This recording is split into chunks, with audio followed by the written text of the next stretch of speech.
Right, we've got a differential equations problem here worked through, which is a little bit complicated in the working out, but in actual fact, it's got a couple of good learning points, so I think it's worth doing. Let's have a look. A tank with vertical sides and rectangular cross-section is initially full of water, and it's leaking out of a hole in the base of the tank at a rate that is proportional to the square root of the depth of the water. Here's the volume of the water in the tank at time t. Show that dv dt is equal to a, some constant, times the square root of v. So we've actually got three variables here, which is the volume, the depth, and time. Now it's got a rectangular cross section, which I think by implication is going to be constant. So in actual fact, velocity is volume is proportional to the depth. So if we just kind of have a look at this, yeah, volume is proportional to depth, so we can write that with a constant of proportionality of K1 here as v equals K1d. And then we're told that the rate of flow of water is proportional to the depth. Okay.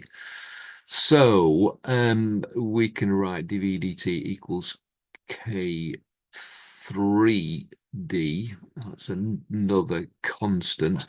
Meanwhile, we're basically if we sort of change this equality round. I'm just basically renaming my constants here. K2 equals 1 over K1. So D is equal to K2V. Okay. Um, then by substitution of D into here, we're going to get dV dt is equal to K2 times the square root of K3 times V. If you're not sure about that, just stop the video and just have a look at that. So if we're going to take this bit, K2 times the square root of K3 as A, then basically that's going to give us our answer. dV dt equals A times the square root of V. There we go. That's part one. Part two, given that the tank is half full of water after an hour, show that V equals this expression here, where V naught is the initial volume of water in the tank. Right, okay, so as with differential equations, certainly of this nature, we're going to end up with two constants in here. So let's just go through our differential equations process. We want to resolve for V. Sort of we want to resolve for V. Let's have a look how it goes. So we do our separation process here. We bring square root of V down here and integrate this side by dv and this side by dt. So that's going to give us, well, this is v to the minus a half here, isn't it? Equals this, and therefore when we integrate this, we're going to get add one to the power, so v to the power of a half divided by a half. So we can multiply that over onto the other side. So the half goes over there. And if we integrate ADT, we're going to get AT plus C. Now, in theory, it's C over 2 multiplied by, if we multiply our constant by this half, but then it's just a constant. So C over 2 is just the same as C, as at the point that we haven't actually resolved what a constant is. So this is our general solution. Now I've not actually solved it for v, have I? But it is more convenient to keep it as v to the power of a half here. Now this is the general solution. We've got two unknowns here. We've got this proportion of the constant of proportionality a, which is actually sort of a combination of two constants, isn't it? And then we've got the constant of integration there. So that is the general solution. So the first thing we can do is resolve for C. Um, we got two constants, so we're looking for two boundary conditions. We're certainly given a boundary condition here, given that the tank is half full after 1 hour. Um, that is one boundary condition, but we're also given another one. If you see the word initially anywhere, then it usually is either explicit or implicitly giving you the initial condition when t equals 0. And in this case, yeah, when t equals 0, the volume in the water in the tank is the actual initial volume.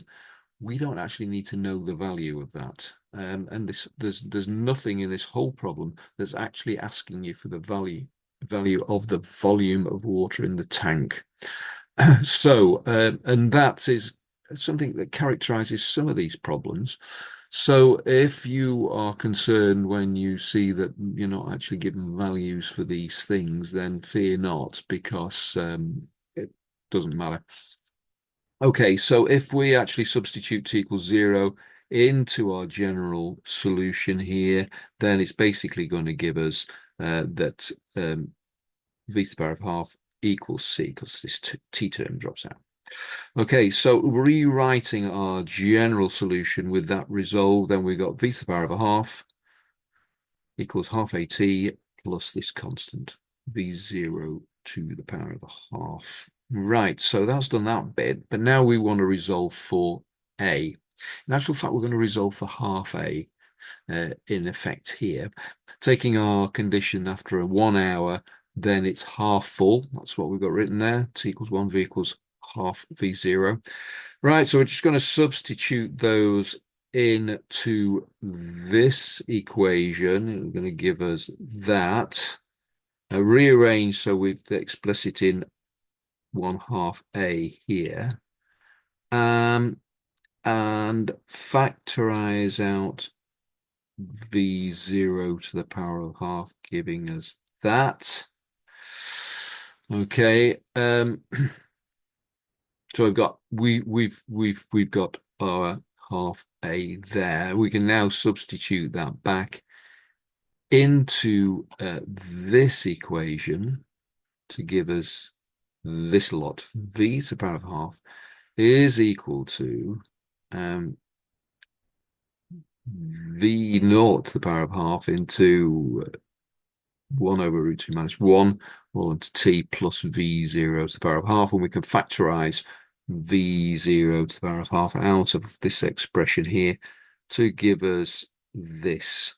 So v to the power of half equals this expression here, and if we square both sides of that, then this is what we're going to get. Okay, so again, you can just pause if you need to convince yourself of that.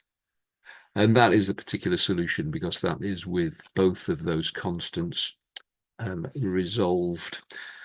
So that's sort of the tricky bit, really. So kind of what we've done here, right? Yeah, first of all, we had to spot that there was an initial condition which we use for resolving C. When we've resolved, we're resolving for half a really, and that's all we need to do. So again, another little thing that might you might come across. Okay, so we've got the particular solution, and then the third part of the question, which is sort of fairly typical, is then use your particular solution to actually kind of work out a specific circumstance, show that the tank will be empty after approximately 3 hours 25 minutes. Well, here is that particular solution. And so we want to solve when the tank is empty. In other words, when V is equal to 0. So if we just substitute V equals 0 in there, then this right-hand side, well, it can only be 0 when the contents, if you like, of this the square brackets here is 0. I mean, this is squared, so So this has got to be zero. This is always going to be a positive number, isn't it? So therefore this equals zero. So that's basically it. So we've got an equation in t there.